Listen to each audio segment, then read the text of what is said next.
நம்ம இன்றைக்கி கண்டினியூ பண்ணுவோம். சீல் ஜட்ஜ்மெண்ட்ஸு பார்ட் 2, ரெவலேஷன் 6வது அதிகாரம். நம்ம ரெவலேஷன் ஆரம்பித்த போது நம்ம பார்த்தோம், சர்ச் ராப்சர் ஆயிடுச்சு.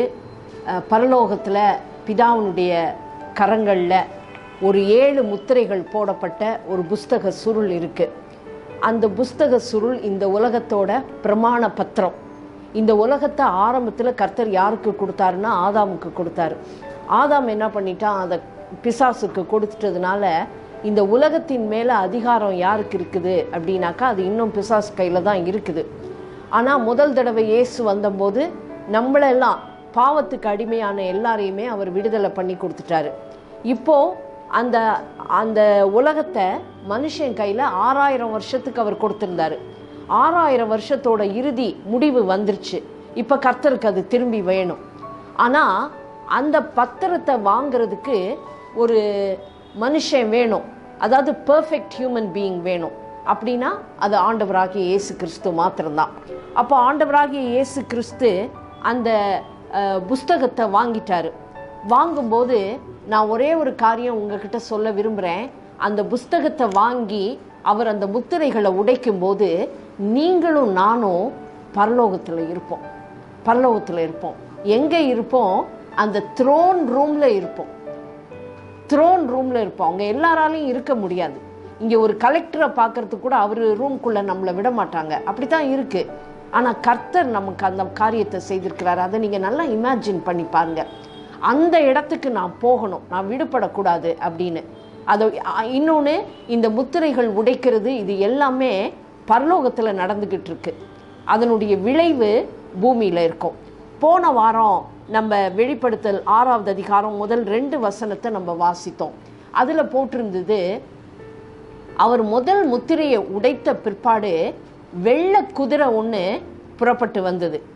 அந்த குதிரையின் மேலே ஒரு மனுஷன் அமர்ந்திருந்தான்னு போட்டிருந்தது. அப்போ நம்ம பழைய படிப்புகளை வைத்து பார்க்கும்போது, சகரியா தீர்க்கதரிசியின் புஸ்தகம் இதையெல்லாம் வைத்து பார்க்கும்போது அது அந்தி கிறிஸ்து அப்படிங்கிறத நான் சகரியா தானியேல் அது 2ஐயும் வச்சு உங்களுக்கு நான் காண்பித்தேன். அது அந்தி கிறிஸ்து. அப்போது அந்த சகரியா சொல்கிறாரு, இந்த வெள்ளை குதிரை எங்கே போகுது? வடக்கு நோக்கி போகுது அப்படின்னு. So it is going to Syria Greece, அங்கே போகுது அப்படின்னு. அங்கேருந்து தான் என்ன பண்ண போகுது? அந்த அந்தி கிறிஸ்து கிளம்பி வரப்போகிறான். ஒரே ஒரு காரியத்தை மாத்திரம் இந்த வகுப்பில் நான் சொல்லிக்க விரும்புகிறேன். ஆன்டி கிரைஸ்ட் அப்படின்னு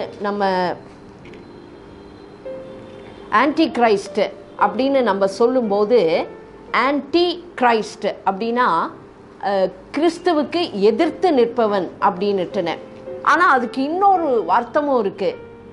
he is not only against Christ, but he is instead of Christ. கிறிஸ்து மாதிரியே ஒருத்தன் வரப்போகிறான்.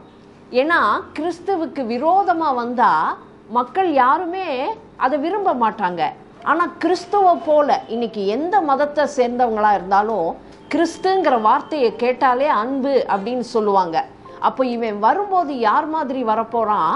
கிறிஸ்து போல வரப்போகிறான். இயேசு கிறிஸ்து சொன்னார், ஆட்டு தோலை போர்த்தின ஓநாய்கள் அநேகம் இருக்குன்னு. அப்படி தான் அவங்க வருவாங்க. அதனால் நம்ம நிறைய சமயம் பீப்புளோட அப்பியரன்ஸ், அவங்க பேசுகிற விதம், இதையெல்லாம் பார்த்து நம்ம மயங்கி போயிடுறோம். ஆனால் கர்த்தர் நமக்கு பரிசுத்த ஆவியானவர் யார் எப்படி அப்படிங்கிறத பார்க்கக்கூடிய டிசர்ன்மெண்ட்டை கொடுப்பாரு.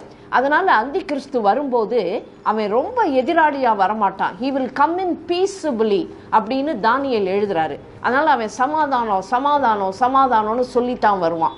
அதனால் he is not only against Christ, he is instead of Christ. இயேசுவை போலையே அப்படி அந்த மாதிரி. அடுத்தது, அவனுடைய தோற்றம் எப்படி இருந்தது? அவனுடைய கைகளில் அவன் ஒரு வில்ல வச்சிருந்தான், ஆனால் அம்பு இல்லை அப்படின்னு போட்டிருக்கு. அதுக்கு என்ன அர்த்தம்? அவன் பெரிய யுத்த வீரனாக இருந்தாலும் நான் சமாதானத்தை தான் விரும்புகிறேன்னு சொல்லி வரான். அவன் நான் போருக்கு வரல, சமாதானத்தை. he will deceive people. அதனால் அப்படி தான் அவன் செய்வான். இப்போ நான் உங்ககிட்ட கேட்குற கேள்வி, அந்தி கிறிஸ்து சிரியாவிலேருந்து உருவாகணும். இன்றைக்கி சிரியாவோட நிலைமை எப்படி இருக்குது? உங்கள் எல்லாருக்குமே தெரியும். எல்லாருமே நம்ம பேப்பர் வாசிக்கிறோம், நியூஸ் கேட்குறோம். சிரியாவோட நிலைமை எப்படி இருக்குது? அப்போ நீங்கள் என்ன சொல்கிறீங்க? இப்போ நம்ம கடைசி காலத்தில் இருக்கிறோமா இல்லையா? முதல் முத்திரையை அவர் உடைக்கும் போது வெள்ளை குதிரை வெளியில் வரும் அப்படின்னு சொல்லப்பட்டிருக்கு. இப்போ அதுக்குரிய அறிகுறிகள் ஏற்கனவே இருக்குது. இவ்வளவு வருஷம் இல்லாமல் இது எல்லாமே 2014 மேலே ஆரம்பித்தது தான். 2010 வருஷத்துலேருந்து ஆரம்பித்தது. 6 வருஷமாக பிரச்சனைகள் இருக்குது சிரியாவில். நம்ம கடைசி காலத்தில் இருக்கமா இல்லையா? இருக்கோம். அடுத்தது 2வது முத்திரை, வெளிப்படுத்தின விசேஷம் 6வது அதிகாரம் 3-4 வசனங்கள். அவர் 2ஆம் முத்திரையை உடைத்த போது 2ஆம் ஜீவனானது, நீ வந்து பார் என்று சொல்ல கேட்டேன். அப்பொழுது சிவப்பான வேறொரு குதிரை புறப்பட்டது. அதன் மேல் ஏறி இருந்தவனுக்கு பூமியில் உள்ளவர்கள் ஒருவரை ஒருவர் கொலை செய்யத்தக்கதாக சமாதானத்தை பூமியில் இருந்து எடுத்து போடும்படியான அதிகாரம் கொடுக்கப்பட்டது. ஒரு பெரிய பட்டயமும் அவனுக்கு கொடுக்கப்பட்டது. அப்போ 2வது முத்திரையை உடைத்த போது சிகப்பு நிறத்துல ஒரு குதிரையும் வந்தது. அது மேல அமர்ந்திருந்தவனுக்கு என்ன கொடுக்கப்பட்டது அப்படின்னு சொன்னாக்கா, அவன் உலகத்திலிருந்து சமாதானத்தை எடுத்து போடுறதுக்குன்னு. உலகம் எல்லா இடத்துலையும் என்ன இருக்கு? சண்டையும் பிரச்சனையும், ஒரு கூட்டத்துக்கும் இன்னொரு கூட்டத்துக்கும். அப்படி அவன் சமாதானத்தை எடுத்து போடுறவனா இருப்பான். அது மட்டும் இல்லாமல் அவனுடைய கைகளில் ஒரு பெரிய பட்டயம், ஒரு பெரிய ஸ்வோர்டு கொடுக்கப்பட்டிருந்தது அப்படின்னு சொல்லி. இப்போ நீங்கள் யோசித்து பாருங்க, வெள்ளை குதிரை வந்தபோது அந்தி கிறிஸ்து எப்படி வந்தான்? அவன் கையில் அம்பு கூட இல்லை, சமாதானம்னு சொல்லிட்டு வந்தான். அடுத்தது பின்னாடி வர குதிரை அவனால் என்னவாக போகுது? சண்டையாக தான் ஆக போகுது.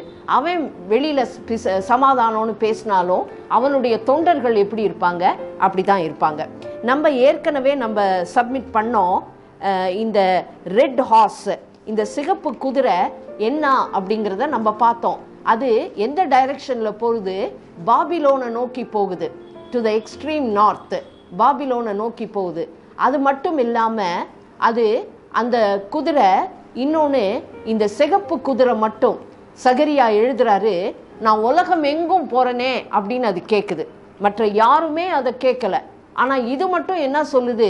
இதனோட ஸ்டேஷன் ஒரு இடம்தான், ஆனால் அது நான் எல்லா இடத்துக்கும் போகிறேன் அப்படின்னு கேட்குது.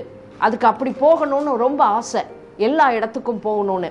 அப்போது கடந்த வகுப்புகளில் நம்ம ஒரு காரியத்தை வைத்தோம். இந்த சிகப்பு குதிரை எதை குறிக்குது அப்படின்னா, அதனுடைய டைரக்ஷன் பாபிலோனா இருந்தாலும் அது இஸ்லாமை குறிக்குது. இஸ்லாமை குறிக்குது. ஏன்னா இஸ்லாம் அளவுக்கு உலகத்தையே எடுத்துக்கொள்ளணும் அப்படின்னு வேற யாருமே கேட்கல. அப்போ நீங்க பாபிலோனை நோக்கி பார்க்கும்போது இன்னைக்கு எப்படி இருக்கு அப்படின்னோடனே, நமக்கு பாபிலோன்னா எங்கன்னு நமக்கு தெரியல. ஆனால் இந்த மேப்பில் பாருங்க, பாபிலோன்கிறது இன்னைய ஈராக்கு. இது எல்லாமே இஸ்ரேலுக்கு வடக்கு பகுதியில் தான் இருக்குது. வடக்கு பகுதியில் இருக்குது சிரியா. ஒரு காரியத்தை நீங்கள் நல்லா புரிஞ்சுக்கணும். என்னன்னா 1948 வருஷத்தில் இந்த பிரெஞ்சுக்காரவங்களும் பிரிட்டிஷும் சேர்ந்து தான் இப்படி ஈரான், ஈராக், டர்க்கி இப்படியெல்லாம் பிரித்தாங்க நாட்டை. அது வரைக்கும் இப்படி பிரிவுகளே கிடையாது. இந்த பகுதி லெபனான், சிரியா, ஈராக் இது எல்லாமே ஒரே நாடா, ஒரே சமவெளி பகுதியாக இருந்தது. அதுக்கு பேர் மெசபட்டோமியா அப்படி தான் இருந்தது. நம்ம எல்லாருமே ஜாகிரஃபியில் படிச்சிருப்போம். மெசபட்டோமியா, அந்த யூஃப்ரேட்டிஸ் அண்ட் டைக்ரிஸ் அந்த 2 ரிவர் உருவான இடம் இது. அங்கே அந்த முழு லேண்ட்மார்க்கும் இப்போ தான் அது இப்படி டிவைட் ஆயிருக்கு. அப்போது தீர்க்கதரிசியின் பார்வையில் இது எல்லாமே ஒரே மாதிரி தான் இருந்தது, ஒரே நாடாக தான் அது இருந்தது. அப்போது இந்த நாடுகளை நீங்கள் இன்னைக்கு பார்க்கும்போது எப்படி இருக்குது அப்படின்னு நீங்கள் பார்த்தீங்கன்னா, முதல் தேவனுக்கு எதிராக நின்ற ஒரு மனுஷன் நிம்ரோத். நம்ம படித்தோம் நிம்ராத். அந்த நிம்ராத் எங்கே செட்டில் ஆனா அப்படின்னாக்கா ஈராக்கில் செட்டில் ஆனா. அந்த இடத்துக்கு பேர் ஷீனார் பள்ளத்தாக்கு, சமவெளி பகுதி. அது ரொம்ப செழிப்பானது ஷீனார். இப்போது இந்த ஈராக், இந்த ஷீனார் பகுதி, அங்கே தான் முதல் முறையாக பொய்யான கடவுள்கள் எல்லாமே, உருவ ஆராதனைகள், வேற ஒரு கடவுளை குறிக்கிறது, ஃபால்ஸ் ரிலிஜன், அது எல்லாமே இங்கே தான் ஆரம்பிச்சிச்சு. அதனால் தேவன் எப்போதுமே இந்த இடத்த குறித்து அவருக்கு ஒரு நோக்கம் உண்டு. அப்போது ஈராக்கில் தான் பாபிலோன் அப்படின்னு சொன்னாவே all false religion started here. அப்போது வேதத்தில் வந்து பாபிலோன் அப்படின்னு போட்டிருந்தா நீங்கள் வெறும் ஈராக்கை மாத்திரம் நினைக்கக்கூடாது, இந்த முழு பகுதியையுமே அது குறிக்கிறதா இருக்குது அங்கே தான்.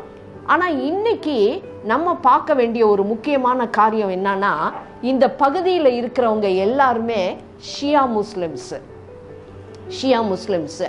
நான் போன வாரம் உங்ககிட்ட சொன்னேன், அந்தி கிறிஸ்து ஒரு ஷியா முஸ்லீமாக தான் இருக்கணும் அப்படின்னு வேர்ட் ஸ்டடியை வச்சு நான் உங்களுக்கு சொன்னேன். அப்படி இல்லாமல் இருந்தாலும் தயவுசெய்து பழைய காரியங்களை நோட்ஸ் எடுத்து பாருங்கள், எனக்கு இப்போதைக்கு நேரம் இல்லை. ஷியா முஸ்லிம்ஸு எப்படி முகமதுக்கு அவர் மரித்து போனோன்னே 2 குழுவாயிட்டாங்க, சுன்னி முஸ்லிம்ஸ், ஷியா முஸ்லிம்ஸு. ஷியா வந்து அவருடைய மருமகன் அலி வழியிலிருந்து வந்தது, சுன்னி முஸ்லிம்ஸ் அவருடைய மாமனார் அபுபக்கர் வழியிலிருந்து வந்தது. சவுதி அரேபியா மற்ற எல்லா நாடுகளும் அநேகமாக 90% சுன்னி முஸ்லிம்ஸ் தான். ஆனால் ஷியா முஸ்லிம்ஸ் கம்மி. ஆனால் இவங்க தான், இந்த ஷியா முஸ்லிம்ஸ் தான் என்ன சொல்கிறாங்க, அவங்களுடைய 12வது இமாம் அவர் எங்கே போயிருக்கிறாரு, ஒளிஞ்சிருக்கிறாரு, எங்கேயோ போய் ஒளிஞ்சிருக்கிறாரு. எங்கே ஒளிஞ்சிருக்கிறாருன்னா ஈராக்கில் இருக்கிற சமாரா அல்லது கார்பலா, அந்த 2 இடத்துல எங்கேயோ ஒளிஞ்சிருக்கிறாரு. அவர் கடைசி காலத்தில் மகதியா வருவார் அப்படின்னு சொல்லி போட்டிருக்கு. ஆனால் தீர்க்க தரிசனம் தெளிவாக சொல்லுது, இந்த அந்தி கிறிஸ்து அல்லது இந்த இஸ்லாமிக் போராட்டங்கள் எல்லாமே இந்த பகுதியில் பாபிலோனில் தான் இருக்கும்னு. முக்கியமாக இவங்க இன்னைக்கு சண்டை போட்டுக்கிட்டு இருக்காங்க. ஐசிஸ் இங்கே ரொம்ப ஆக்டிவாக இருக்குது, ஈராக், சிரியா இந்த இடத்துல ரொம்ப ஆக்டிவாக இருக்குது. அவங்களோட சண்டைக்கு காரணமே என்ன, சுன்னிக்கும் ஷியாவுக்கும் காரணம் சண்டை யார் மகதி, யார்கிட்ட இருந்து வருவா, யாரு நாங்கள் ஆட்சி செய்ய போகிறோம் அப்படின்னு. ஆனால் எல்லாரையும் கேளுங்க, எல்லாரும் என்ன சொல்லுவாங்க, ஒரு பகுதியை மட்டும் நாங்கள் ஆட மாட்டோம், உலகத்தையே நாங்கள் ஆட்சி செய்யணும் அப்படின்னு. அதுதான் அந்தி கிறிஸ்துவோட காரியங்களாக இருக்குது, உலகத்தையே நாங்கள் ஆட்சி செய்யணும் அப்படின்னுட்டுன்னு. ஏன்னா நீங்கள் சகரியா தீர்க்கதரிசியின் புஸ்தகம் 6வது அதிகாரம் 7வது வசனம், 6வது அதிகாரம் 7வது வசனம், சிவப்பு குதிரைகளோ வென்றால் புறப்பட்டு போய் பூமியிலே சுற்றி திரியும்படி கேட்டுக்கொண்டன. அதற்கு அவர், போய் பூமியிலே சுற்றி திரியுங்கள் என்றார். அப்படியே பூமியிலே சுற்றி திரிந்தன. அப்போ இந்த மற்ற குதிரைகள்லாம் நீ போன்னு சொன்னோன்னு அது கர்த்தர் நம்ம வேதத்தில் போட்டிருக்கு, வந்து பார் அப்படின்னு போட்டிருக்கு, கம் அண்ட் சி அப்படின்னு போட்டிருக்கு. ஆனால் நான் போன வாரமே சொன்னேன், அப்படி இல்லை டிரான்ஸ்லேஷன், ப்ரொசீட், நீ கிளம்பி போ அப்படின்னுட்டுன்னு. ஏன்னா சகரியா தீர்க்கதரிசியே இந்த 4 குதிரைகளையும் பார்த்துட்டாரு. 2500 வருஷத்துக்கு முன்னாடி அவர் பார்த்துட்டாரு. அது எல்லாம் அந்தந்த இடத்துல நின்றுக்கிட்டு தான் இருக்கு. ஆனால் அதுக்கு இன்னும் பெர்மிஷன் கொடுக்கல. கர்த்தர் பெர்மிஷன் கொடுத்தாதான் அது கிளம்பி போக முடியும். அப்போ மற்ற குதிரைகள் எல்லாம் அங்கங்க போறதுக்கு இருந்தாலும் இது ஒன்று மட்டும் என்ன கேட்குது, நான் உலகம் எங்கும் போகணும்னு கேட்குது. இஸ்லாமோட நோக்கமே அதுதான், உலகம் எங்கும் நாம் போகணும் அப்படின்னு. நீங்கள் இன்னொரு காரியத்தை வேத படிப்புக்கு, பைபிள் ஸ்டடிக்கு உங்களுக்கு உபயோகமாக இருக்கும் அப்படின்னு சொல்லி இதை நான் சொல்ல விரும்புகிறேன். ஏற்கனவே நான் போன வகுப்பில் நான் உங்ககிட்ட சொல்லியிருந்தேன், நீங்கள் எந்த பைபிள் ஸ்டடிக்கு எங்கே போனாலும் சரி, பர்சனல் பைபிள் ஸ்டடியாக இருந்தாலும் சரி, நீங்கள் ஒரு காரியத்துக்குரிய பதிலை வேதத்திலேயே தான் மற்ற புஸ்தகத்தில் தேடணும். ப்ரீசெப்ட் அப்பான் ப்ரீசெப்ட், லைன் அப்பான் லைன், அதுதான் அதனுடைய லா. இன்னொரு லா ஒன்று இருக்குது. அது என்ன லா அப்படின்னு நீங்கள் பார்த்தீங்கன்னா, வேதத்தில் ஒரு கருத்தையோ அல்லது ஒரு மனுஷனையோ வேதம் முதல் இன்ட்ரடியூஸ் பண்ணும்போது அவங்களுக்கு என்ன பேர் அல்லது என்ன அடைமொழி கொடுக்குதோ அதே பேர் கடைசி வரைக்கும் இருக்கும். இப்போ நான் உங்ககிட்ட ஒரு காரியத்தை சொல்கிறேன். சர்ப்பம் அப்படின்னு சொன்னால் வேதத்தில் நீங்கள் யாரை நினைப்பீங்க? பிசாசை நினைப்பீங்க. கடைசி வரைக்கும் ஆதியாகமம் 3வது அதிகாரத்தில் அவன் சர்ப்பமாக தான் இருந்தான். வெளிப்படுத்தின விசேஷத்தில் அவனுக்கு என்ன பேர் கொடுத்துருக்கு? த கிரேட் டிராகன் பேர் கொடுத்துருக்கு. அப்போது அதுதான். So there is a law of first mention, முதலாவது அறிமுகப்படுத்தக்கூடிய ஒரு விதிமுறை அப்படின்னு இருக்கு. நான் ஆங்கிலத்திலையும் தமிழ்லையும் அந்த டெஃபினிஷனை சொல்கிறேன். வகுப்பு முடிஞ்சதுக்கப்புறம் வேணும்னா என் நோட்ஸை பார்த்து எழுதிக்கிங்க. அப்போது ஆங்கிலத்தில் இப்படி இருக்கு: whenever a topic or a person is introduced, the first mention of it will be its overarching definition of that person. Any further reference will agree with it or expand on it. தமிழில் வேதம் ஒரு கருத்தையோ கதாபாத்திரத்தையோ முதல் அறிமுகப்படுத்த உபயோகிக்கும் பெயர் அல்லது அடைமொழியை இறுதி வரை அந்த கருத்திற்கோ கதாபாத்திரத்திற்கோ பெயராக குறிப்பது வழக்கம் அப்படின்னு. அதனால அதுல இருந்து மாறாது. சர்ப்பம் அப்படின்னு சொன்னாலே நமக்கு தெரியும் இது பிசாசு தான். அதுக்கு எந்த மாற்றமும் இல்லை. எந்த இடத்துலையும் பிசாசை ஒரு புறான்னு சொல்லவே இல்லை, அப்படி கிடையாது. ஸோ இதெல்லாம் சின்ன சின்ன காரியம் யாரை சொல்றாங்க அப்படிங்கிறத நீங்க குறிப்பா வச்சுக்கணும். அந்த விதத்துல பார்க்கும்போது அந்தி கிறிஸ்துவ குறித்த முதல் ரெஃபரன்ஸ் எங்க வருது அப்படின்னு நீங்க பாத்தீங்கன்னா ஏசாயா தீர்க்கதரிசியின் புஸ்தகம் 14வது அதிகாரம் 26வது வசனம். 14வது அதிகாரம் 26வது வசனம். தேசம் அனைத்தின் மேலும் நிர்ணயிக்கப்பட்ட யோசனை இதுவே, சகல ஜாதிகள் மேலும் நீட்டப்பட்டிருக்கிற தையும் இதுவே என்றார். 25-26 அசீரியனை என் தேசத்திலே முறித்து என் மலைகளின் மேல் அவனை மிதித்து போடுவேன். அப்பொழுது அவனுடைய நுகம் அவர்கள் மேலிருந்து விலகி அவனுடைய சுமை அவர்கள் தோளில் இருந்து நீங்கும். அப்போ அந்தி கிறிஸ்துவ முதல் மென்ஷன் பண்ணும்போது எப்படின்னு கூப்பிடுறாரு? he is an Assyrian அப்படின்னு சொல்றாரு. he is from Syria. that is the first mention of Antichrist throughout the Bible. அதை வச்சுதான் அதுக்கு பிற்பாடு அந்தி கிறிஸ்துவுக்கு நிறைய பெயர்கள் கொடுக்கப்பட்டிருக்கு. so the first mention is Assyrian. he is an Assyrian. அதனால பாபிலோன் நிச்சயமா யாரோட ஹெட் குவார்ட்டர்ஸ்? இஸ்லாமோட ஹெட் குவார்ட்டர்ஸ். அதனால சிகப்பு குதிரை எங்க போகுது? இஸ்லாமுக்காக தான் அது புறப்பட்டு போய்கிட்டு இருக்கு. அடுத்த ஒரு காரியம் நீங்க பார்க்கணும். தீர்க்கதரிசி சொல்றாரு, கடைசி காலத்துல, அதாவது உபத்திரவ காலத்தின் பிற்பகுதியில அந்தி கிறிஸ்து பொருளாதார மையம் எல்லாமே எங்கே ஆகுமா? பாபிலோனுக்கு போயிடும் அப்படின்னு சொல்லப்பட்டிருக்கு. நீங்க கொஞ்சம் உங்களுடைய பழைய வகுப்பை நீங்க யோசித்து பாருங்க. நீங்க என்ன பண்ணீங்க? தானியேல் நெபுகட்நேசர் ஒரு உருவத்தை பார்த்தாரு, ஒரு சிலையை. அதுல நம்ம பார்த்தோம் தலை அவருக்கு கோல்டு, அது பாபிலோன், அப்புறம் மீடியா பெர்ஷியன், அப்புறம் கிரீஸ் எல்லாம் இருந்தது. ஆனா கால் மட்டும் 2 கால் இருந்தது. இந்த 2 காலும் எதை குறிக்குது? ரோம அரசாட்சியை குறிக்குது. அப்ப ரோம் எப்படி ஆச்சு? மேற்கு பகுதியில ஒரு அரசாட்சியும் கிழக்கு பகுதியில ஒரு அரசாட்சியுமா இருந்தது. வெஸ்டர்ன் அண்ட் ஈஸ்டர்ன் எம்பையர் அப்படி இருந்தது. ஆனா அதுக்கு பிற்பாடு கர்த்தர் என்ன சொல்றாரு? இறுதி காலத்துல மறுபடியும் ரோம சாம்ராஜ்யம் எழும்பும் அப்படின்னு. இன்னைக்கு நம்ம காலகட்டத்தில் ரோம சாம்ராஜ்யம் மறுபடியும் எழும்பி இருக்கு, யூரோப்பியன் யூனியன். ஆனா யூரோப்பியன் யூனியனோட ஹெட் குவார்ட்டர்ஸ் எங்க இருக்கு? மேற்கு பகுதியில் இருக்கு. உங்க எல்லாருக்குமே தெரியும், நம்ம அதை ஒரு நாள் கிளாஸ்ல படிச்சோம். அப்போ படிக்கும்போது பிரசல்ஸ் பெல்ஜியம், அது தவிர ஸ்ட்ராஸ்பர்க் பிரான்ஸ், 2 இடத்துலையும் அதனுடைய கேபிட்டலை வச்சு அப்படிதான் இருக்கு. இன்னைக்கு நீங்க பிரசல்ஸ் பெல்ஜியத்துல பாத்தீங்கன்னா எல்லா பொருளாதார காரியமும் அங்கதான் இருக்கு. ஒரு ஜெயண்ட் கம்ப்யூட்டர் இருக்கு. இன்னைக்கு நம்ம அதெல்லாம் யோசிக்கிறதே இல்லை. நீங்க பேங்க்குக்கு போகும்போது ஸ்விஃப்ட்னு ஒன்று இருக்கு, ஸ்விஃப்ட் கோடுன்னு போடுறாங்க பாருங்க. அது முன்னையெல்லாம் இன்னொரு பேங்க்ல இருந்து ஒரு செக்கை கொண்டு போய் கொடுத்தீங்கன்னா 3 நாள் ஆகும் அது இந்த பேங்க்குக்கு வர்றதுக்கு. இப்போ அப்படி கிடையாது. நம்ம போனோன்னா 1 நிமிஷத்துல அப்படி கொடுத்துட்றாங்க. காரணம் என்னன்னா, இந்தியாவில் இருக்கிற எல்லா பேங்க்கும் ஒன்னோட ஒன்று இணைக்கப்பட்டு ஒரு சென்ட்ரல் ஸ்விஃப்ட் கோடில் இந்தியாவில் இருக்கு. இந்த இந்தியா கோடு எங்க ஜாயின் ஆயிருக்கு? பிரசல்ஸ்ல ஜாயின் ஆயிருக்கு. இனி வரப்போற நாட்கள்ல with a click of a button உங்களோட பேங்க் அக்கவுண்ட் எல்லாமே அவங்களுக்கு தெரியும். அந்த ஒரு காரியத்தை தான் அந்தி கிறிஸ்து எடுத்துக்குவோம்.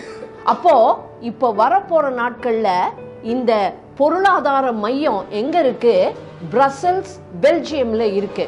அப்போ அந்தி கிறிஸ்து முதல் 3.5 வருடம் எங்க இருந்து அரசாட்சி செய்வான்? மேற்கு பகுதியில பிரசல்ஸ்ல இருந்து தான் அவன் அரசாட்சி செய்வான். அதுக்கு பிற்பாடு கடைசி 3.5 வருஷத்துக்கு தான் அவன் எங்க போவான்?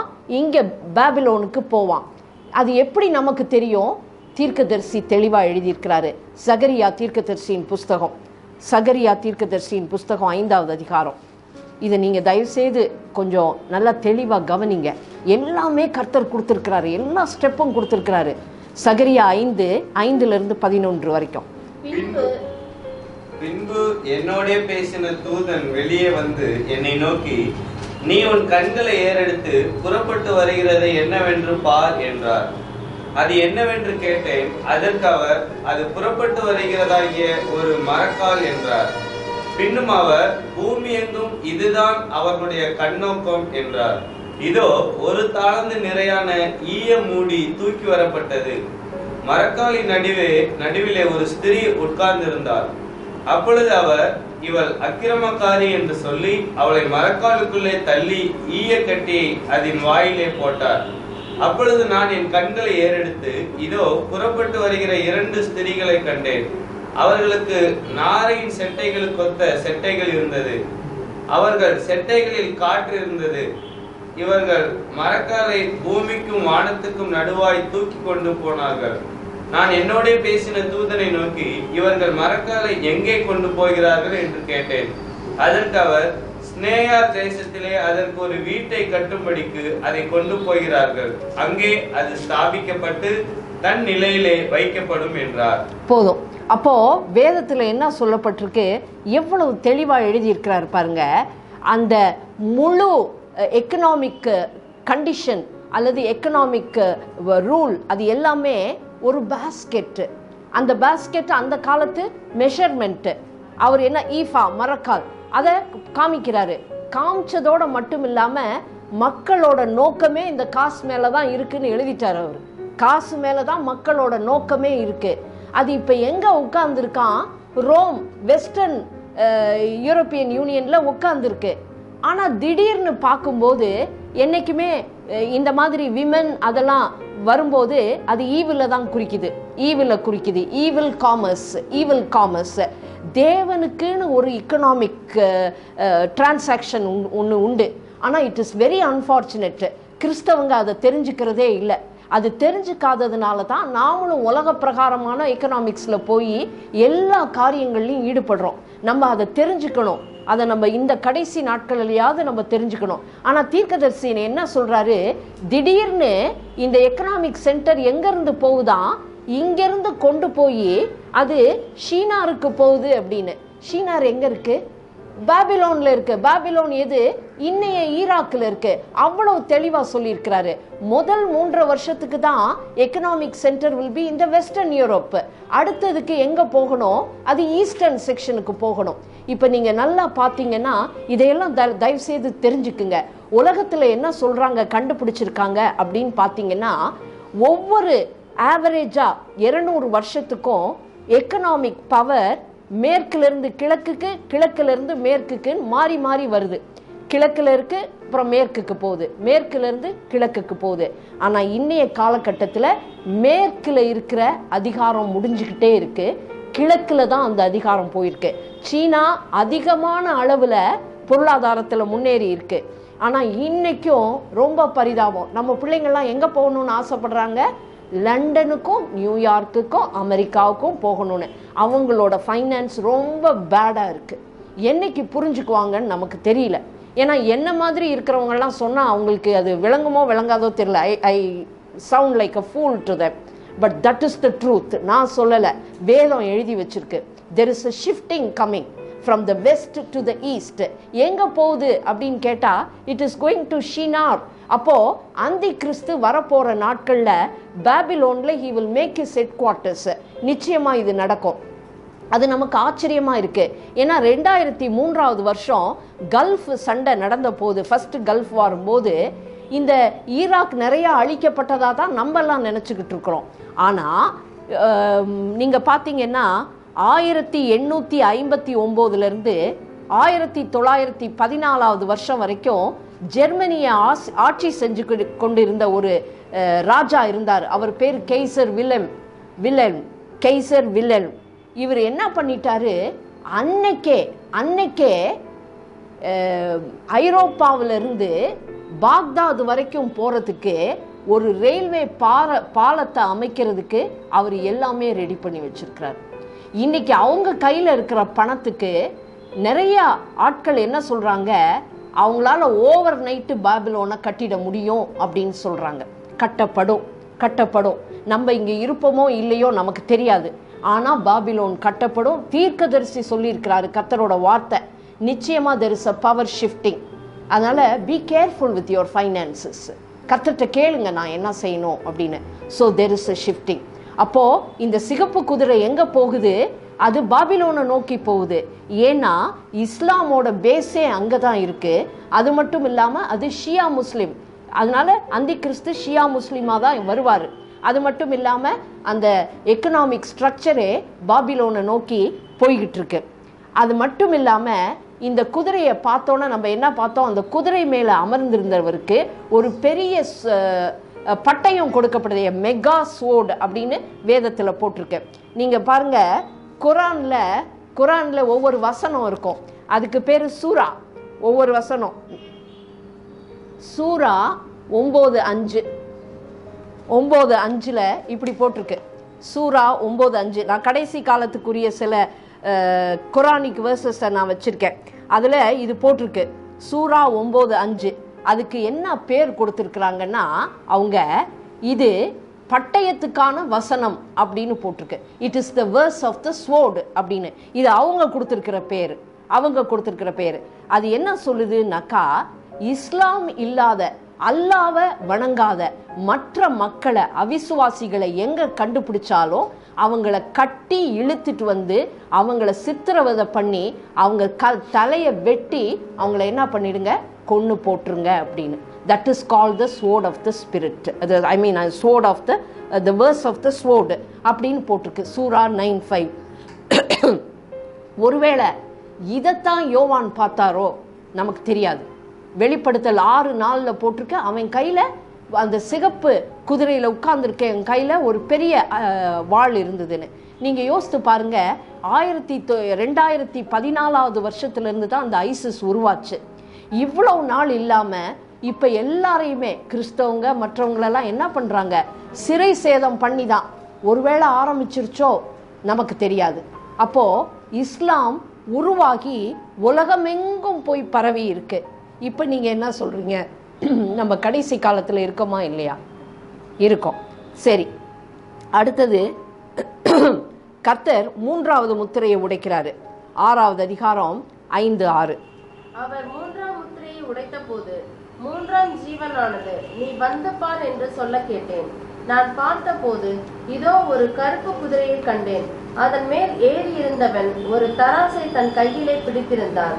அப்பொழுது ஒரு பணத்துக்கு 1 படி கோதுமை என்றும் ஒரு பணத்துக்கு 3 படி வார்கோதுமை என்றும் எண்ணெயையும் திராட்சை ரசத்தையும் சேதப்படுத்தாதே என்றும் 4 ஜீவன்களின் மத்தியில் இருந்து உண்டான சத்தத்தை கேட்டேன்.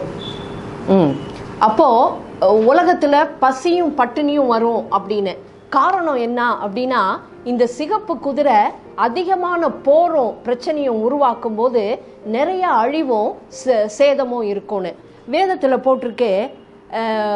ஒரு பணத்துக்கு இவ்வளோ வாங்கலாம் அப்படின்னு போட்டிருக்கு. ஆங்கிலத்தில் போட்டிருக்கு 1 denariusல 1 loaf of bread வாங்கலான்னு. அவர் என்ன சொல்ல வராரு யோவான் அப்படின்னா, இந்த ஒரு டெனாரியஸ் அப்படிங்கிறது ஒரு லேபர் கிளாஸ், ஒரு லேபரரோட ஒரு நாள் கூலி, ஒரு லேபரரோட ஒரு நாள் கூலி. நாள் பூரா வேலை செஞ்சு அவரால் ஒரு லோஃப் பிரெட்டு தான் வாங்க முடியும்னா அதை வச்சு அவரால் அவர் குடும்பத்துக்கு அவர் போஷிக்க முடியாது. அந்த அளவுக்கு கோதுமையும் பார்லியும் அஃபெக்ட் ஆகும். ஆனால் வேதத்தில் என்ன போட்டிருக்கு, நீ திராட்சை ரசத்தையும் எண்ணெயையும் தொடாத அப்படின்னு போட்டிருக்கு. அதுக்கு காரணம் என்னன்னா, பணக்காரவங்க, வெரி ரிச் பீப்புள், அவங்களால அந்த நாட்கள்லையும் வாழ முடியும். whereas poverty will be too heavy, too strong, abject poverty அந்த அளவுக்கு வரும். இன்னைக்கு அநேகரோட நோக்கம் என்ன அப்படின்னு இருக்குன்னா, இனி வரப்போகிற நாட்களில் 2 கேட்டகரி தான் இருப்பாங்க. ஒன்று பணக்காரவங்க, இன்னொன்று ஏழை. மிடில் கிளாஸ் அடிபட்டு போகும். மிடில் கிளாஸ் அடிபட்டு போயிடும். Upper middle class as well as lower middle class. அதனால் நான் உங்ககிட்ட சொல்கிறேன், கர்த்தர் உங்கள் தட்டில் கொடுத்துருக்கிற சாப்பாட்டுக்கு நன்றி சொல்லுங்கள். Don't be choosy. இன்னைக்கே சாப்பாடு இல்லாமல் பல நாடுகளில் கஷ்டப்படுறாங்க. ஏன் அதுக்கு காரணம்னா, விளைச்சலே இல்லை, தண்ணி இல்லை. நம்ம கிளைமேட்டும் அப்படி தான் இருக்குது. வெயிலில் வாடி போயிடுது எல்லாமே. இது இப்படியே கண்டினியூ பண்ணாக்கா இருக்காது, ரொம்ப நாளைக்கு இருக்காது. அதனால இன்னைக்கு இந்த பொருளாதாரத்தை நிர்ணயிக்கிறாங்க பாருங்க இந்த உலகத்துல, த சோ கால்ட் எலிட். அவங்களோட நோக்கமே என்னன்னா, ரெண்டே கேட்டகரி இருக்கணும். ஒன்று ஏழைங்க, இன்னொன்று பணக்காரங்க. பணக்காரங்கிற போது ரொம்ப பெரிய பணக்காரங்க, those that live in luxury. Don't touch the oil and wine. அது அவங்களால முடியும். இங்கே சாப்பாட்டுக்கே வழி இல்லாமல் இருக்கும்போது அவங்களால குடிக்க முடியும், அவங்களால என்ன மாதிரியும் இருக்க முடியும். That is the way it is. உங்கள் கண்ணு முன்னாடி இன்னைக்கு நிறைவேறுறது என்னன்னா, சிரியாவில் அப்படி தான் நடக்குது. அவங்கள ஆட்சி செய்கிற Bashar al Assad, he's a doctor, doctor. அவருடைய குடும்பம் அவங்க ஷாப்பிங் எல்லாம் போயிட்டு வராங்க, அவங்க ஒய்ஃபு, அவங்க பிள்ளைங்கள்லாம். ஆனால் அந்த மக்களுக்கு ஒரு சொட்டு தண்ணி இல்லை, அழுகுறாங்க. ரொம்ப பரிதாபமாக இருக்குது. வெளியில் வந்தால் ஐசிஸ் அடிக்கிறாங்க, உள்ளே போனால் கவர்மெண்ட் ட்ரூப்பு. அவங்க ரெண்டாக டிவைட் ஆயிடுச்சு. The middle class will go away. So be thankful to God. கொடுக்குற உங்கள் பிள்ளைகளுக்கு அதை கற்றுக் கொடுங்க, உங்கள் பிள்ளைகளுக்கு அதை கற்றுக் கொடுங்க. எத்தனையோ இல்லாத ஒரு நிலைமையில் இருக்கிறாங்க, அதை நீங்கள் கற்றுக் கொடுங்க.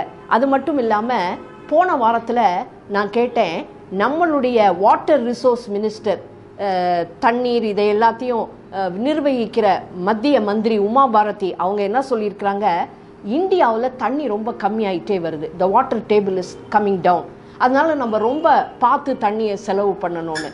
So think about all that. நம்ம தமிழ்நாட்டில் அவங்க கலெக்டர் 2 நாளைக்கு முன்னாடி கோயம்புத்தூரில் சொன்னாங்க, வரப்போகிற நாட்களில் ரொம்ப கஷ்டம் தண்ணி, அதனால் நீங்கள் பார்த்து தான் செலவழிக்கணும்னு. என்னுடைய கசின் அன்றைக்கி ஃபோன் பண்ணப்போ சொன்னாங்க, பரவாயில்ல 10 நாளைக்கு ஒரு தடவை தண்ணி வருது அப்படின்னாங்க. 10 நாளைக்கு. நான் ஆல்டர்னேட் டேஸில் தண்ணி வந்தால் நான் குறை சொல்கிறேன், அவங்களுக்கு 10 நாளைக்கு போர் வாட்டர் வச்சு தான் போகுது. அப்போது நீங்கள் யோசித்து பாருங்கள், வி ஆர் ஆல்ரெடி இன் தேர், நம்ம ஏற்கனவே அங்கே இருக்கிறோம். அது மட்டும் இல்லாமல் நான் சொன்னேன், ராப்சருக்கு முன்னாடியே காக் மேகாக் வார் வரும் அப்படின்னு. அந்த சண்டையில் யார் அதிகமாக இருப்பா? ஈரான், ரஷ்யா, இவங்கெல்லாம் தான் இருப்பாங்க. இந்த ஈரான், இந்த ஜார்டன், இவங்க மேலெல்லாம் நியூக்ளியர் ரியாக்டர்ஸ், நியூக்ளியர் ஆயுதங்கள் ஏற்கனவே அவங்க மேலே உபயோகிக்கப்படும். உங்களுக்கு தெரியுமோ தெரியாதோ எனக்கு தெரியாது, 2011 வருஷமோ 2013 வருஷமோ டெஹரானில், ஈரானில் அவங்களுக்கு 2 இடத்துல நியூக்ளியர் பிளான்ட் இருக்குது. ஒன்று வந்து பார்ச்சின், இன்னொன்று இஸ்வஹான். அந்த 2 இடத்துலையும் இருக்குது. அங்கே ஆக்சிடெண்ட் ஆயிடுச்சு, ஆனால் அவங்க உலகத்துக்கு காமிக்காமல் மறைச்சிட்டாங்க. ஆக்சிடெண்ட் ஆகி நிறைய பேர் செத்து போயிட்டாங்க. அதோடு மட்டும் இல்லாமல் அந்த ஏரியாவில் நிலம் விளையிறதே இல்லை. அந்த இடங்களில் என்ன இருந்தது, அங்கே தான் கல்டிவேஷனே நடந்துக்கிட்டு இருக்கு. இப்போ ஒரு கல்டிவேஷனும் இல்லாததுனால விவசாயிகள் என்ன பண்ணுறாங்க, எல்லாரும் கிளம்பி டெஹரானுக்கு வராங்க. டெஹரானில் வந்து ரொம்ப பஞ்சமும் பட்டினியும் இருக்குது. ஆனால் அவங்க என்ன சொல்கிறாங்க, அவங்கள ஆட்சி செய்கிறவங்க, எங்களுக்கு அதை பற்றி கவலையே இல்லை. உங்கள் எல்லாருக்கும் அந்த ஒரு பெரியவரை காமிப்பாங்க, அந்த முல்லா ஆயத்துல்லா ஹமீனி, அவரை அடிக்கடி காமிப்பாங்க. அவருக்கு ஒரு முன்னாடி ஒருத்தர் இருந்தார், ஆயத்துல்லா ஹொமேனின்னு. அவர் என்ன சொல்லியிருக்கிறாருனாக்கா, இந்த ஈரானை பற்றி எனக்கு கவலையே இல்லை, எனக்கு ஒன்றும் நாட்டு பற்றெல்லாம் ஒன்றும் கிடையாது, ஈரான் உலகத்தை அரசாளணும்னு நான் நினைக்கவே இல்லை. ஆனால் யார் அரசாளணும்? இஸ்லாம் அரசாளணும். இஸ்லாம் அரசாளனும் இந்த உலகத்தை, அந்த ஒரு நோக்கத்துக்காக இந்த ஈரானே தீப்பத்தி எரிஞ்சாலும் நான் கவலைப்பட மாட்டேன் அப்படின்னு. அதனால அப்பேற்பட்ட ஜனங்க அங்கே இருக்கிறாங்க. இதுதான் இன்னைக்கு உலகத்தோட உண்மை. இதனால தான் என்ன ஆகுதுனாக்கா, பஞ்சமும் பட்டினியும் இருக்கு. அது மட்டும் இல்லாமல் இன்னைக்கு இந்த தேனீக்கள் இருக்கு பார்த்தீங்களா, மகரந்த சேர்க்கை, கிராஸ் பாலினேஷன், அது வந்து அதனுடைய பாப்புலேஷன் குறைஞ்சிருது. அதுக்கு காரணம் நம்மளோட செல்ஃபோன் டவர்ஸ் தான். அது ஒரு கூட்டிலிருந்து அல்லது ஒரு இடத்துலேருந்து அந்த மகரந்தங்களை, தேனை எடுத்துக்கிட்டு இன்னொரு இடத்துக்கு வரும்போது இந்த சிக்னல் அதுக்கு அதை கன்ஃபியூஸ் பண்ணுறதுனால அது வேற எங்கேயோ வழி தவறி போயிடுது. அப்படி இது வந்து ஒரு தீர்க்க தரிசனம். உங்களுக்கு சார் ஐசக் நியூட்டனை தெரியும். ஐசக் நியூட்டனை விஞ்ஞானியாக நமக்கு தெரியும், ஆனால் அவர் ஒரு பெரிய கர்த்தருடைய மனுஷன். அவர் சொல்லியிருக்கிறாரு, கடைசி காலத்தில் பஞ்சம் ஏற்படும், அந்த பஞ்சத்துக்கு காரணம் இந்த பீஸ், ஹனி பீஸ், தேனீக்கள் அழிக்கப்படணும். அப்போ இது எல்லாமே இன்னைக்கே நடந்துகிட்டு இருக்கு. நம்மக்கிட்ட பஞ்சமும் பட்டினியும் நிறையா இருக்கு, தண்ணீர் பற்றாக்குறை இருக்கு, அதில் கிளைமேட் வேற இப்படி இருக்கு. அப்போ நீங்கள் என்ன சொல்றீங்க, நம்ம கடைசி காலத்தில் இருக்கோமா இல்லையா? கடைசி காலத்தில் இருக்கோம். அடுத்தது 4வது முத்திரை, 6, 7, 8 வசனம். அவர் 4ஆம் முத்திரையை உடைத்த போது 4ஆம் ஜீவனானது நீ வந்து பார் என்று சொல்லும் சத்தத்தை கேட்டேன். நான் பார்த்தபோது இதோ மங்கின நிறமுள்ள ஒரு குதிரையை கண்டேன். அதன் மேல் ஏறி இருந்தவனுக்கு மரணம் என்று பெயர். பாதாளம் அவன் பின் சென்றது. பட்டயத்தினாலும் பஞ்சத்தினாலும் சாவினாலும் பூமியின் துஷ்ட மிருகங்களினாலும் பூமியின் காற்பங்கில் உள்ளவர்களை கொலை செய்யும்படியான அதிகாரம் அவைகளுக்கு கொடுக்கப்பட்டது. அப்போ 1/3 நிலம் என்ன பண்ணும்? உலகம் அழிக்கப்படும். எதனால அழிக்கப்படும்? பஞ்சத்தினால, பட்டினினால மட்டும் இல்ல, மரணத்தினால. வேதத்துல போட்டு death and hell will follow them அப்படின்னுட்டுன்னு. இது எந்த பகுதியை குறிக்குது அப்படின்னாக்கா, இந்த குதிரை பேல் ஹார்ஸ் அப்படின்னு போட்டிருக்கு, வெள்ளூர் நிற குதிரைன்னு. ஆனா கிரேக்க மொழியில குளோரோஸ்னா கிரீன். அப்போ அது பச்சை நிறம் என்னன்னா மரித்து போன சரீரம் அப்படிதான் மாறிடுது. அது அதைத்தான் குறிக்குது. அப்போ இது எந்த இடத்துல இருக்குன்னா, ஐரோப்பாவில் இன்னைக்கு நிறைய பிரச்சனைகள் இருக்கு. அந்த பிரச்சனைக்கு காரணம் அவங்களே தான். யூரோப்பியன் யூனியன் அப்படின்னு நீங்க பாத்தீங்கன்னா, வெஸ்டர்ன் சைட்ல யூரோப்பு, அதுக்கப்புறம் யூனியன் ஆஃப் த மெடிட்டரேனியன், இந்த பக்கத்துல எல்லா கல்ஃப் கண்ட்ரீஸ் எல்லாம் இருக்கு. யூரோப்ல இன்னைக்கு ஒரு பார்ட்டி, ஒரு பொலிட்டிக்கல் பார்ட்டி இருக்கு. அதுக்கு பேர் கிரீன் பார்ட்டி. இவங்க சண்டை போட்டு அனிமல்ஸும் மனுஷர் மாதிரி தான் சொல்லி, எப்படி ஹியூமன் ரைட்ஸ் இருக்கோ, மனித உரிமைகள் இருக்கோ, அது மாதிரி விலங்குகளுக்கு உரிமைகள்னு சொல்லி வாங்கி வச்சிருக்காங்க. அந்த உரிமைகள், அந்த லா அங்க என்ஃபோர்ஸ் பண்ணி இருக்கிறதுனால அவங்க மிருகங்களை கொல்லவே முடியாது. சரி, டொமஸ்டிக் அனிமல்ஸை கொல்லலைன்னா அது பரவாயில்ல. ஆனா ஒரு கரடி, இந்த மாதிரி பிரிடேட்டரி அனிமல்ஸ், நமக்கு தீங்கு விளைக்கிற அனிமலையும் கொல்லக்கூடாது. கொன்னா ஒன்னதான் வந்து சிறையில போடுவாங்களே ஒழிய அந்த அனிமலை ஒன்றும் போட மாட்டாங்க. அப்போ இதை நீங்க, இந்த அனிமல்ஸ் நீங்க பெருக விட்டீங்கன்னா அது என்ன பண்ணும்? நாளைக்கு நாட்டுக்குள்ள வந்து மரணத்தை அங்க போட்டிருக்கு, மிருகங்களால அழிக்கப்படுவாங்கன்னு போட்டிருக்கு. மிருகங்களாக, பிரிடேட்டரி அனிமல்ஸ். அது மட்டும் இல்லாம இந்த மிருகங்கள் என்னத்தை கொண்டு வருது?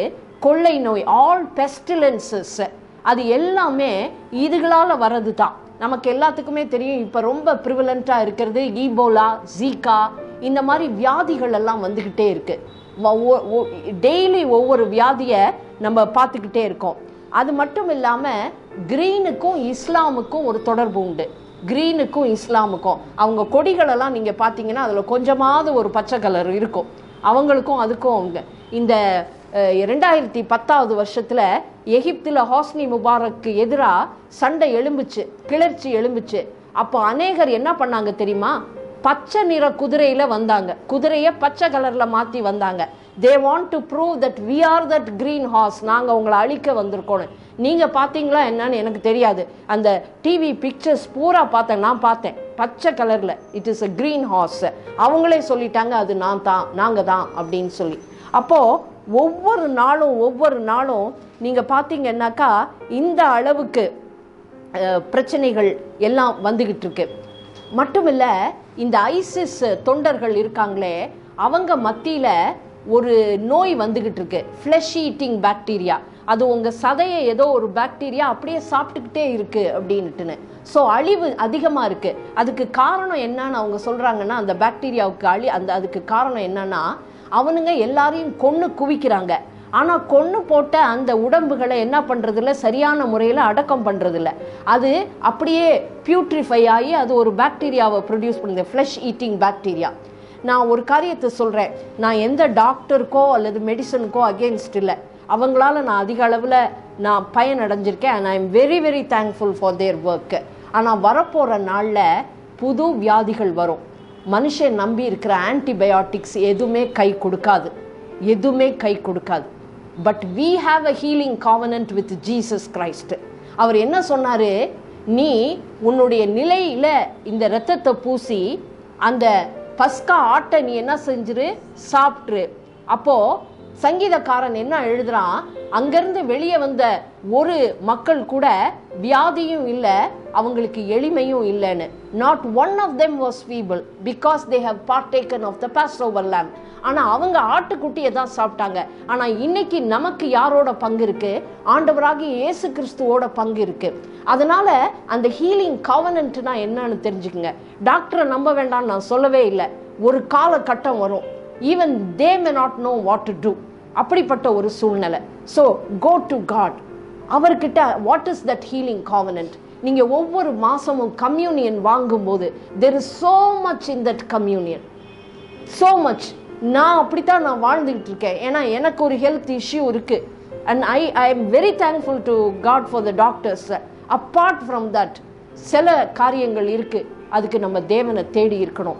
கடைசி நாள் கிரைசிஸில் தேடாதீங்க, இப்பயே தேவனை தேட கற்றுக்குங்க. வாழ்க்கையில் குடும்பத்தில் வியாதின்னு வரும்போது யாரை நீங்கள் முதல் நினைக்கிறீங்க? டாக்டரை நினைக்கிறீங்களா? மெடிசனை நினைக்கிறீங்களா? கர்த்தரை நினைக்கிறீங்களா? எல்லாம் முடியாதுன்னு டாக்டர் கைவிட்டோன்னே நம்ம என்ன பண்ணுவோம்? ப்ரேயர் டவருக்கு அடிப்போம், அப்புறம்தான் ப்ரேயர் டவருக்கு. ஆனால் இல்லை, let God be your first consideration. அதுக்கப்புறம் இதெல்லாம் யூஸ் பண்ணிக்கிங்க. கர்த்தர் அப்பேற்பட்ட ஒரு காரியத்தை நமக்கு தருவார். சரி, 5வது முத்திரை 9-11 வசனம். அவர் 5ஆம் முத்திரையை உடைத்த போது தேவ வசனத்தின் நிமித்தமும் தாங்கள் கொடுத்த சாட்சி நிமித்தமும் கொல்லப்பட்டவர்களுடைய ஆத்துமாக்களை பலிபீடத்தின் கீழே கண்டேன். அவர்கள் பரிசுத்தமும் சத்தியமும் உள்ள ஆண்டவரே தேவரீர், பூமியின் மேல் குடியிருக்கிறவர்களிடத்தில் எங்கள் இரத்தத்தை குறித்து எதுவரைக்கும் நியாய தீர்ப்பு செய்யாமலும் பழிவாங்காமலும் இருப்பீர் என்று மகா சத்தமிட்டு கூப்பிட்டார்கள். அப்பொழுது அவர்கள் ஒவ்வொருவருக்கும் வெள்ளை அங்கிகள் கொடுக்கப்பட்டது. அன்றியும் அவர்கள் தங்களைப் போல கொலை செய்யப்பட போகிறவர்களாகிய தங்கள் உடன் பணிவிடைக்காரரும் தங்கள் சகோதரமானவர்களின் தொகை நிறைவாகும் அளவும் இன்னும் கொஞ்ச காலம் இளைப்பாற வேண்டும் என்று அவர்களுக்கு சொல்லப்பட்டது. இந்த காரியத்தை நம்ம எல்லாருமே புரிஞ்சுக்கணும். நம்ம எல்லாருக்குமே கொஞ்சம் ஒரு குவெஸ்டின் எல்லாம் இருக்கு. அதாவது கிறிஸ்துவுல மரித்தவங்க, ராப்சருக்கு முன்பா கிறிஸ்துவுல மரித்தவங்க எல்லாருமே நம்ம எங்கே போகிறாங்கன்னு சொல்லுவோம், ஈஸியாக சொல்லிடுறோம், பரலோகத்துக்கு போகிறாங்க அப்படின்னு சொல்லி. கர்த்தரில் மரிக்காதவங்க எங்கே போயிடுறாங்க? கீழே போயிடுறாங்க அப்படின்னு. அப்போ பரலோகத்துக்கு போகும்போது ஆண்டவராகிய இயேசு கிறிஸ்து மரிக்கிற வரைக்கும் ஒரு கம்பார்ட்மெண்ட் இருந்தது. அது பேர் பாரடைஸ். அந்த பாரடைஸ் கம்பார்ட்மெண்ட் எங்கே இருந்தது? பூமிக்கு கீழே தான் இருந்தது. அப்போது ஆண்டவராகிய இயேசு கிறிஸ்து மரித்து 3 நாட்கள் பாதாளத்தில் இருந்தார். அவர் என்ன பண்ணாரு? அந்த அதாவது தேவனுடைய நியமத்துக்கு ஏற்றபடி மரித்த நல்லவங்க எல்லாரும் எங்க போனாங்க? அந்த பரதேசில தான் அவங்க அடைக்கப்பட்டிருந்தாங்க. ஆதாம்லேருந்து கடைசி வரைக்கும் நம்ம பார்க்குற சகரியா தீர்க்கதரிசி, ஏசாயா தீர்க்கதரிசி எல்லாரும் அங்கே தான் இருந்தாங்க. அப்போ ஆண்டவராகிய இயேசு கிறிஸ்து அந்த இடத்துக்கு போய் அவர் மரித்து உயிர்த்து, உங்களுக்கு செய்ய வேண்டிய காரியங்களை நான் செய்து முடித்துட்டேன், ரத்தம் சிந்திட்டேன் அப்படின்னு அவர் சொல்லி அவங்கள என்ன பண்ணிட்டாரு? அவர் அந்த பாரடைஸ் கம்பார்ட்மெண்ட்டை அப்படியே அவர் எங்கே கொண்டு போயிட்டாரு? பரலோகத்துக்கு கொண்டு போயிட்டாரு.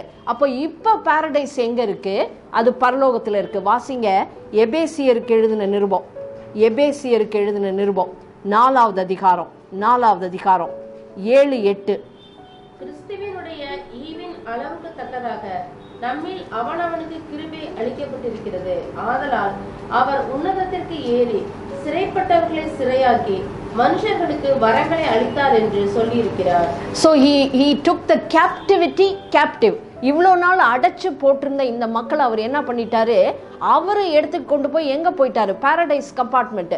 இயேசு பரலோகத்துக்கு உயிரோடு அவர் எழும்பின போது இந்த பாரடைஸ் கம்பார்ட்மெண்ட்டு கீழே இருந்து எங்கே போயிடுச்சு? மேலே போயிடுச்சு. மேலே அங்கே போயிருந்தாலும் அவங்களுக்கு இன்னும் உயிர்த்தெழுதலின் சரீரம் கொடுக்கப்படலை. எப்போ கொடுக்கப்படும்? ராப்சர் போது தான் கொடுக்கப்படும். அது வரைக்கும் அவங்க எங்கே இருப்பாங்க? பாரடைஸில் இருப்பாங்க. பாரடைஸில் இருந்தாலும் கூட அவங்க பிதாவை பார்க்கலாம், எல்லாம் செய்யலாம். ஆனால் அவங்க எங்கே இருக்கிறாங்க? பாரடைஸில் இருக்காங்க. இந்த பாரடைஸ் எங்கே இருக்கு அப்படின்னு நீங்கள் பார்த்தீங்கன்னா, வெளிப்படுத்தின விசேஷம் 4வது அதிகாரம் 6வது வசனம். அந்த சிங்காசனத்திற்கு முன்பாக பளிங்கு கொப்பான கண்ணாடி கடல் இருந்தது. அந்த சிங்காசனத்தின் மத்தியிலும் அந்த சிங்காசனத்தை சுற்றிலும் 4 ஜீவன்கள் இருந்தன. அவைகள் முன்புறத்திலும் பின்புறத்திலும் கண்களால் நிறைந்திருந்தன. போதும். இப்ப வாசிங்க 6வது அதிகாரம் 9வது வசனம். அவர் 5ஆம் முத்திரை உடைத்த போது தேவ வசனத்தின் நிமித்தமும் தாங்கள் கொடுத்த சாட்சி நிமித்தமும் கொல்லப்பட்டவர்களுடைய ஆத்மாக்களை பலிபீடத்தின் கீழே கண்டேன். பலிபீடத்தில். அப்போ தேவனுடைய அந்த அறை எப்படி இருந்தது? பளிங்களால், லைக் கிறிஸ்டல் கண்ணாடி மாதிரி இருந்தது. அவ தரையே எப்படி இருந்தது? கண்ணாடி மாதிரி இருந்தது. அந்த தரைக்கு கீழே யார் இருக்கா? மக்கள் இருக்காங்க. அப்போ பாரடைஸ் எங்க இருக்கு? அவருடைய த்ரோன் ரூமுக்கு கீழே இருக்கு. அப்போ த்ரோன் ரூம் கிளாஸ்ல இருந்தாக்கா கீழே இருந்து அவங்களால மேலே பார்க்க முடியுமா? முடியாதா? நிச்சயம் பார்க்க முடியும். அப்போ அதுதான் அங்க இருக்கிறது. அதனால நீங்க எப்போதுமே நல்லா ஞாபகம் வச்சுக்கணும், ராப்சருக்கு முன்னாடி மரித்தவங்க எல்லாரும் அந்த பாரடைஸ் கம்பார்ட்மெண்ட்ல தான் இருப்பாங்க. ஆனா பாரடைஸ் கம்பார்ட்மெண்ட்ல பரலோகத்துல இருக்கிற எல்லா நன்மைகளும் எல்லாமே அவங்களுக்கு இருக்கப்பட்டிருக்கு. ஆனா இவங்க என்ன சொல்றாங்க? கர்த்தர் என்ன சொல்றாருன்னா, நமக்கு இந்த 4 குதிரைகளுடைய போராட்டத்தினால அநேகர் என்ன பண்ணுவாங்க? அவங்களுடைய ரத்தம் சிந்தப்படும் அப்படின்னு சொல்லப்பட்டிருக்கு. இன்னும் சிந்தப்படலை. இந்த 4 குதிரைகளும் புறப்பட்டு போகும்போது ரத்தம் சிந்தப்படும். ரத்தம் சிந்தப்படும். ஏற்கனவே சிந்தப்பட்டு கொண்டே தான் இருக்கு. மிடில் ஈஸ்ட்ல அப்படிதான் நடக்குது. அப்போ அவர் சொல்றாரு, நீங்க கொஞ்ச நேரம் சும்மா இருங்க. இந்த 7 வருஷ உபத்திரவம் முடியும் போது இன்னும் உங்களோட ஃப்ரெண்ட்ஸ் எல்லாம் வருவாங்க. அவங்க வரும்போது நம்ம மறுபடியும் என்ன பண்ணலாம்? நீங்க என்னோட கூட வந்துடலாம் அப்படின்னுட்டுன்னு. அப்போ நமக்கு த்ரோன் ரூமுக்கு, அந்த பாரடைஸ்ல இருந்து த்ரோன் ரூமுக்கு நம்ம எப்போ போவோம் அப்படின்னா, ராப்சருக்கு அப்போ தான் போவோம். அதுக்கு காரணம் என்னன்னா, ராப்சர்ல கர்த்தர் நடுவாரத்துக்கு வரும்போது கிறிஸ்துவில் மரித்தவங்களுக்கும் கிறிஸ்துவில் உயிரோட இருக்கிறவங்களுக்கும் இனி மரணம் இல்லாத சரீரம் கொடுக்கப்படும். அதுக்கு பிற்பாடு தான் நம்ம என்ன பண்ண முடியும்? நம்ம எங்க போக முடியும்? அங்க பரலோகத்துக்கு போக முடியும். ஏன்னா வேதத்துல போட்டிருக்க 1 கொரிந்தியர் 50வது அதிகாரத்துல 15வது அதிகாரம் 50வது வசனத்துல மாமிசமும் இரத்தமும் எங்க போக முடியாதுன்னு போட்டிருக்க? பரலோகத்துக்கு போக முடியாது. அப்பேற்பட்ட ஒரு சரீரத்தை கர்த்தர் நமக்கு கொடுப்பாரு. அது கொடுத்த பிற்பாடு தான் நம்மளால போக முடியும். அப்போ இந்த இவ்வளோ நாள் சரித்திரத்துல எப்பெல்லாம் ராப்சர் நடக்கும்னு பாருங்க. நமக்கு மட்டும் ராப்சர் இல்லை, அநேகர் இதுக்கு முன்பாகவே ராப்சர் ஆயிருக்கிறாங்க. நீங்க வாசிங்க ஈனாக்கு நீங்க வீட்டுல போய் பாருங்க, நான் வசனம் சொல்றேன். ஈனாக்கு 5வது இது ஆதியாகமம் 5வது அதிகாரம் 24வது வசனம். ஆதியாகமம் 5வது அதிகாரம் 24வது வசனம். இந்த ஈனாக் தேவனோட சஞ்சரித்தான். திடீர்னு கர்த்தர் அவனை எடுத்துக்கொண்டாரு, அவன் காணப்படலன்னு போட்டிருக்கு. அவர் மரணத்தையே பார்க்கல. அவர் மரணத்தையுமே பார்க்காம என்ன பண்ணிட்டாரு? He was raptured. ஆனா இதெல்லாம் எப்ப நடந்தது? கிறிஸ்துவுக்கு முன்பா நடந்தது. அடுத்தது எலியா தீர்க்கதரிசி, எலியா தீர்க்கதரிசி 2 ராஜாக்கள் 2:11. 2 ராஜாக்கள் 2:11. உங்களுக்கு தெரியும், எலியாவும் அவனுடைய அசிஸ்டன்ட் எலிஷாவும் நடந்து வந்து கொண்டு இருந்த போது அக்கினி குதிரைகள் எலியாவை அப்படியே பரலோகத்துக்கு தூக்கிட்டு போயிடுச்சு. So Elijah was raptured. அது 3வது ஆண்டவராகிய இயேசு கிறிஸ்து. அவர் மரித்தாரு, உயிரோட எழும்பினாரு. ஆனா அதுக்கு பிற்பாடு அப்போஸ்தலர் 1 அதிகாரத்துல அவர் ஒரு நாள் என்ன பண்ணிட்டாரு? பரமேறி போயிட்டாரு. அப்போ 3வது. அடுத்தது கிறிஸ்துவில் மரித்தவங்களும் கிறிஸ்துவில் உயிரோட இருக்கிறவங்களும் ராப்சர்ல எடுத்துக்கொள்ளப்படுவாங்க. 1 தெசலோனிக்கேயர் 4வது அதிகாரம், 1 கொரிந்தியர் 15வது அதிகாரம். அது நம்மளோட சான்ஸ். அடுத்தது வெளிப்படுத்தின விசேஷத்தை நீங்க பார்க்கும்போது வெளிப்படுத்தல் 7 அதுல 144,000 அந்த யூத சாட்சிகள் அவங்க எடுத்துக்கொள்ளப்படுவாங்க. அது வெளிப்படுத்தல் 7. அதே வெளிப்படுத்தல் 7ல மறுபடியும் இவங்களோட சாட்சியினால உலகமெங்கும் அநேகர் ரட்சிக்கப்படுவாங்க. எப்ப? உபத்திரவ காலத்துல அவங்க ராப்சர் ஆவாங்க. கடைசியா 2 சாட்சிகள், கர்த்தர் 2 சாட்சிகளை அனுப்புறேன்னு சொல்லியிருக்கிறார். ஒருத்தர் எலியான்னு நமக்கு தெரியும், இன்னொருத்தர் யாருன்னு தெரியாது. அவங்க வெளிப்படுத்தல் 11வது அதிகாரத்துல அவங்க எடுத்துக்கொள்ளப்படுவாங்க. இன்னைக்கு வேத பண்டிதர்கள் நிறைய பேர் என்ன சொல்றாங்க? இப்போ இயேசு கிறிஸ்து மரித்து அதுக்கு பின்னாடி ராப்சர். நம்மெல்லாம் ரட்சிக்கப்பட்டதுனால ஒருவேளை உயிரோட இருந்தாலும் பரவாயில்ல. ஆனா எலியாவும் ஈனாக்கும் அப்படி கிடையாது. அவங்க ஆண்டவராகிய இயேசு கிறிஸ்துவை பார்க்கல. ஆனா அவங்க அப்படியே மரிக்கிறதுக்கு முன்பாகவே எடுத்துக்கொள்ளப்பட்டாங்க. ஒருவேளை இவங்க தான் உபத்திரவ காலத்துல இவங்க 2 பேரும் 2 சாட்சிகளா வரலாம் அப்படின்னு நமக்கு தெரியாது. ஆனா ஒண்ணு எலியான்னு தெரியும். ஏன்னா பேர் சொல்லி போட்டிருக்கு. மல்கியா தீர்க்கதரிசியின் புஸ்தகத்துல பேர் சொல்லப்பட்டிருக்கு 4வது அதிகாரத்துல. I will send my witness Elijah அப்படின்னுட்டு. அப்போ புரியுதா? அது மட்டும் இல்லாம வேதத்துல இன்னொரு அருமையான காரியம் ஒண்ணு உண்டு. யாத்திராகமம் 29:12. யாத்திராகமம் 29:12.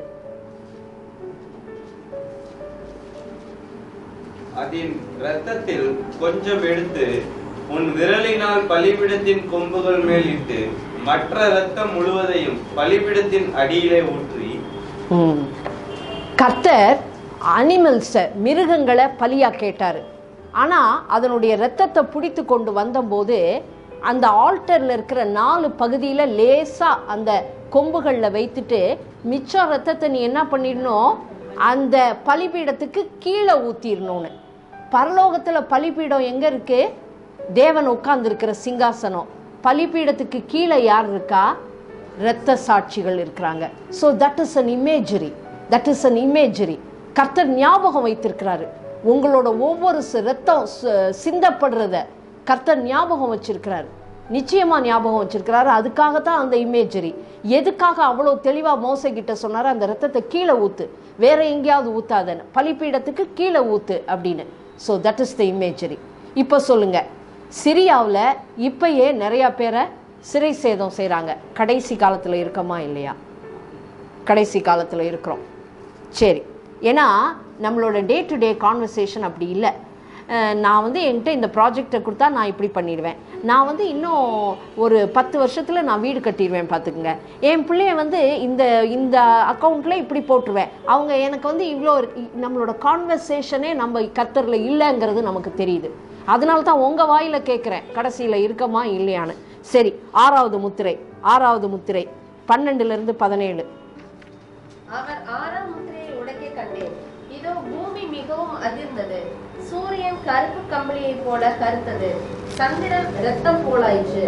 அத்திமரமானது பெரும் காற்றினால் அசைக்கப்படும் போது அதன் காய்கள் உதிர்கிறது போல வானத்தின் நட்சத்திரங்கள் பூமியிலே விழுந்தது. வானமும் சுருட்டப்பட்ட புஸ்தகம் போலாகி விலகி போயிற்று. மலைகள் தீவுகள் யாவும் தங்கள் இடங்களை விட்டு அகன்று போயின. பூமியின் ராஜாக்களும் பெரியோர்களும் ஐஸ்வர்யவான்களும் சேனை தலைவர்களும் பலவான்களும் அடிமைகள் யாவரும் சுயாதீனர் யாவரும் பர்வதங்களின் குகைகளிலும் கண்மலைகளிலும் ஒளிந்து கொண்டு பர்வதங்களையும் கண்மலைகளையும் நோக்கி, நீங்கள் எங்கள் மேல் விழுந்து சிங்காசனத்தின் மேல் வீற்றிருக்கிறவருடைய முகத்திற்கும் ஆட்டுக்குட்டியானவருடைய கோபத்திற்கும் எங்களை மறைத்துக் கொள்ளுங்கள். அவருடைய கோபாக்கினையின் மகா நாள் வந்துவிட்டது, யார் நிலை நிற்க கூடும் என்றார்கள்.